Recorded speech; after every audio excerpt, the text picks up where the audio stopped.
বন্ধুরা, আমি চৈতালি। হাসি খুশি চৈতালি চ্যানেলের পক্ষ থেকে সকল বন্ধুকে জানাই আমার আন্তরিক শুভেচ্ছা। বন্ধুরা, আজ আমি বেশ কিছু মজাদার গল্প আপনাদের কাছে উপস্থাপন করছি। এগুলোকে আপনারা জোকসও বলতে পারেন। ভিডিওটা আপনারা সম্পূর্ণ দেখুন এবং শুনুন, আশা করি আপনাদের দারুণ মজা লাগবে। তাহলে শুনুন। সেদিন সকালে বাজারে যাবার সময় আমাদের পাড়ার বাবলুদার সঙ্গে হঠাৎ দেখা। তো যথারীতি আমি বাবলুদাকে জিজ্ঞাসা করলাম, কি গো বাবলুদা, কেমন আছো? বাবলুদা তখন ছাই দিয়ে দান মাজছিল। আমার প্রশ্নের উত্তর দেওয়ার জন্য মুখ থেকে ছাইয়ের পিক ফেলে বলল, আর বলিস না, আমার 300 টাকা জলে চলে গেল। তাই মনটা একটু খারাপ। আমি বললাম, কেন, কি করে হলো বাবলুদা? তখন বাবলুদা বলল, আর বলিস না, 300 টাকা দিয়ে একটা পাঞ্জাবি কিনেছিলাম। বছর দুয়েক পরেছি, দেখি বুক পকেট ও হাতাগুলো ছিঁড়ে গেছে। আমি হাতাগুলো ছিঁড়ে একটা ফতুয়া বানিয়ে নিলাম। সেটা কয়েক বছর পরলাম। হঠাৎ একদিন দেখলাম ফতুয়ার নিচের দিকটা ছিঁড়ে ছিঁড়ে গেছে। তাই বলে কি আমি 300 টাকার জিনিস ফেলে দেবো বল? তাই আমি ফতুয়ার নিচের ছেঁড়া দিকটা কেটে বইয়ের জন্য একটা ব্লাউজ বানিয়ে দিলাম। আমি তো অবাক হয়ে বাবলুদার কথা শুনছি। বাবলুদা, আরও কয়েক বছর পর ব্লাউজটা একেবারে ছিঁড়ে গেল, কিন্তু সেটা কি ফেলে দেওয়া যায় বল? 300 টাকা দিয়ে পাঞ্জাবি কিনেছি বলে কথা, তাই সেটাকে কেটে ছোট রুমাল বানিয়ে নিলাম। সেটাও বেশ কয়েকদিন চলল। একদিন সেই রুমালটাও ছিঁড়ে গেল। আমি কিন্তু ফেলে দিইনি। সেই রুমালটা সরু সরু করে কেটে প্রদীপের সলতে বানালাম। তা দিয়ে প্রদীপ জ্বালানো যায়, কিন্তু প্রদীপ জ্বললে তো ছাই পড়বে। সেটা কি ফেলে দেওয়া যায়? তাই সেই ছাই দিয়ে আজকে দাঁত মাজছি। আজ থুতুর সঙ্গে সেটাও জলে চলে গেল। পুরো 300 টাকা জলে চলে গেল। তাই মনটা খারাপ। আমি মনে মনে ভাবলাম, কৃপণতার একটা সীমা থাকা দরকার। বন্ধুরা, আরেকটি মজাদার গল্প আপনাদেরকে শোনাচ্ছি।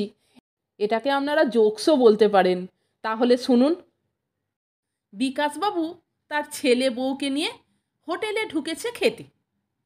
তো যথারীতি অনেক খাবার দাবার তিনি অর্ডার করেছেন। এত খাওয়া দাওয়া করে পেট ভর্তি হয়ে গেছে। তখন তিনি দেখছেন এখনও 2টো কেক বেঁচে গেছে, অর্থাৎ প্লেটের উপর পড়ে রয়েছে। তখন বিকাশবাবু ভাবল যে দাম যখন দিতেই হবে, তখন মিছিমিছি কেক 2টো ফেলে যাওয়া কেন, নিয়ে গেলে বরং পরদিন সকালে জলখাবারের খরচটা বেঁচে যাবে। কিন্তু হঠাৎ কেক 2টো কাগজে মুড়িয়ে নিয়ে যেতে বিকাশবাবুর তো চক্ষু লজ্জাতে বাঁধছে। তাই বুদ্ধি করে তিনি ওয়েটারকে বললেন, ভাই, এই কেক 2টো কাগজে প্যাক করে দাও, আমার কুকুরের জন্য নিয়ে যাব। বিকাশবাবুর এই কথা শুনে বিকাশবাবুর ছেলে উল্লাস করে বলল, বাবা, তাহলে নিশ্চয়ই তুমি আজ একটা কুকুরও কিনবে, তাই না? কি মজা, কি মজা!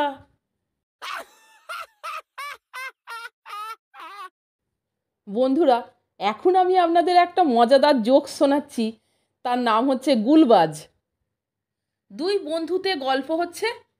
দুজনেই গুল দেওয়ায় সমান ওস্তাদ। প্রথম বন্ধু, জানিস, আমার দাদুর হাত ঘড়িটা একবার দেশের বাড়ির কুয়োর জলে পড়ে গিয়েছিল। প্রায় 30 বছর বাদে সেই কুয়োর জল শুকিয়ে যেতে ঘড়িটা উদ্ধার হলো। বললে বিশ্বাস করবি না, ঘড়িটা তখনও টিকটিক করে ঠিক সময় দিয়ে যাচ্ছিল। দ্বিতীয় বন্ধু, এতে আশ্চর্যের কি হয়েছে? জানিস, আমার দাদু একবার নিজেই কুয়োর ভেতরে পড়ে গিয়েছিল। 30 বছর বাদে যখন তাকে কুয়ো থেকে তোলা হলো, তখনও তিনি দিব্যি বেঁচে ছিলেন। প্রথম বন্ধু, ধ্যাত, তাই কখনো হয় নাকি? তা 30 বছর ধরে কুয়োর ভেতরে বসে করছিলেনটা কি শুনি? দ্বিতীয় বন্ধু, কেন, তিনি কুয়োর ভেতর বসে তোর দাদুর ঘড়িটায় নিয়মিত দম দিচ্ছিলেন। বন্ধুরা, আরেকটি মজাদার জোকস বলছি, শুনুন।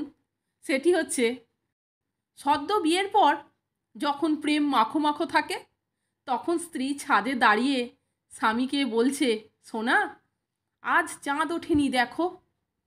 তখন স্বামী আদর করে বলছে, চাঁদের কি দরকার, তুমি তো আছো, চাঁদে তো দাগ আছে, তুমি দাগহীন। বিয়ের 3 বছর পর স্ত্রী, সোনা আজ দেখো চাঁদ ওঠেনি। স্বামী, উঠবেক্ষণ, মেঘে ঢাকা পড়ে আছে। বিয়ের 7 বছর পর স্ত্রী, সোনা আজ চাঁদ ওঠেনি দেখো। তখন স্বামী খেকিয়ে উঠে বলছে, চাঁদ কি আমার বাপের চাকর, মাইনে দিই যে আমার কথায় উঠবে? বিয়ের 12 বছর পর স্ত্রী, সোনা আজ চাঁদ ওঠেনি দেখো। স্বামী তখন চেঁচিয়ে উঠে বলছে, নিজের টাক চাবড়ে বলছে, এতদিন ধরে এই চাঁদ দেখেও শান্তি হয়নি তোমার?